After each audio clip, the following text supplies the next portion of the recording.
Okay, your name? My name is Bill Davis. Bill Davis, thank you for giving us some time for an interview. My pleasure. Could you please tell us about your role again here? Well, I'm the property master and licensed weapons specialist for Operation REPO, the movie. And my job is I handle everything that the actors touch. Whether they touch it, eat it, drink it, smoke it, throw it, shoot it, wear it, except wardrobe, anything that's like jewelry and stuff like that. I handle just about everything the actors that you see on camera. Okay. And how long have you been making movies? Just making movies in general? Well, yeah, it seems like my whole life. I retired from the police department in 1991, and I was doing this off and on since 1979. So it's been about 28 years, and but I've been doing it actually full time since 1991. So it's been about 17 years full time. Good. What led you into get into this business? Well, I started, like I say, in 1979, I started renting guns to property masters on motion pictures, and that became quite lucrative. And then I asked after doing that for about a year, I asked a couple of property masters, who runs these guns for you on the set? And they said, do you want to do it? And I said, well, sure. And then I found out I could make 5 times the amount of money just handling guns for the movies than I made as a police sergeant. So I said, this is pretty good. So I started feathering my nest. I started preparing for when the day of retirement came. I started preparing to go into this full time, and then I also realized that gun guys don't always work every day. They don't have guns playing. If you do a show that's 3 months long, you might have 5 or 6, maybe 10 days total where you're doing firearms. But property masters and prop guys work every day. So it's augmenting my retirement income nicely. Good, good. What projects have you been involved with that people may recognize, or that you would like to tell us about? Well, I've worked on over 158 feature films, so you'll forgive me if I don't remember all of them. I worked on, for your younger viewers, they might remember the movie Saw. I was the property master on that.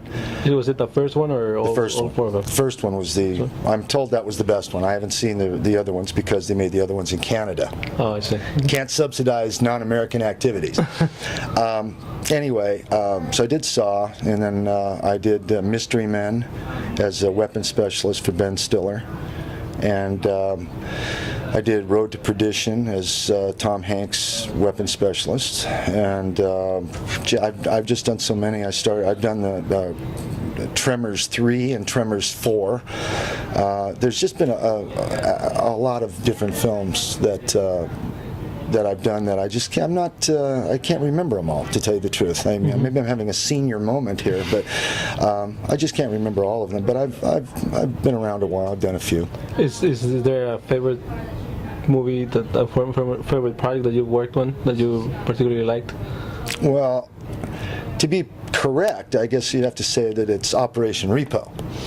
I will say this, that considering the budget and the restricted shooting schedule we have, this has been, without a doubt, the best and fastest crew I have ever worked with.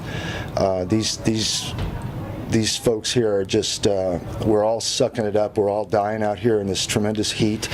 This is the middle of summer, correct? Middle of the summer. This is July in the San Fernando Valley, and let me tell you, yesterday was 102 degrees, and I felt every bit of it. But this crew is just phenomenal. They're making it happen, and it's been a very ambitious shooting schedule to begin with, and we just can't seem to do anything. I'm sorry, I was just distracted by our second AD. Jill, get out of here. I'm very happy with this crew, and it's been an enjoyable shoot despite the the temperature, and despite the other hardships we've had, poor Lou has been in the hospital, and you know, we've had actors and actresses come and go, or they've fallen in and out of the project because, or for whatever reason, surgeries or accidents. But considering all the setbacks, I would say our producer Jeff Reyes has done just a phenomenal job. He's one of the best of the producers I've ever worked with. Jeff we interviewed him today as well, and he was telling us that you were the person who had actually brought him into the business. He was really proud of, you know, mentioning your name and feeling really great about how you how you brought him under your wing, basically. Well, Jeff was and I met probably 10, 12 years ago, and he's my godson. So if I say things, if I'm a little prejudiced or biased toward him, it's because I love him very much. Having said that, he's one of the nicest people and one of the most forthright people I've ever met in this business. And in this business, you meet a lot of people who are primarily just superficial. You meet a lot of people that say that they're going to do something for you. They say they're going to help, and they talk a lot of experience. But when it comes down to the nitty gritty, they don't know what they're doing. Jeff, on the other hand, he just got back from Iraq not long ago, and that means a lot to me. That shows me that he has the fortitude that it takes to stay in this business and be successful. He's very motivated, very driven, and you know, if there's all I did was introduce him to the business. He was on Saw, and we did a show called Debs, and you know, we've done some projects together. But any success that he has, he's gotten on his own. Are there any words that you like, anything that you like to share with youngsters in particular that might be in either elementary, junior high, high school, college even? That might think that this is a business that there's only one job, you know, just acting or either producing or directing, you know, because most people tend to think when they hear about movies, especially they've never been involved in this, that just, you know, those are the jobs that are available when you're making movies or, you know, any type of show. Any words that you would like to share with them? Little advice for the youngsters? Exactly, advice for them. Certainly. And the type of jobs that you think you know, are also available that for people that have different backgrounds that don't really want to act or, you know, do that kind of thing. Well, the biggest mistake that people make when they come into this business is and it's a cliche, they say, when you ask them, what are you gearing towards in the business? You're new, a production assistant or PA will come on, and you say, what do you want to do in this business after years and years? And the cliche is, what I really want to do is direct. Everybody wants to be the leader. But the thing is, it takes a team. A director is useless without a cinematographer, without a director of photography, without a first AD. We're all a team, and it takes a team to make a film or a television series. So, having said that, I tell all the youngsters out there, if you want to work in this business, you must understand that if it were easy, everybody would do it. This is a hard business to be in. And I mean, look at my face. I'm only 19 years old. So, you know, I'll tell you right now, this is a tough business. I will tell you this, you know, just say no to drugs.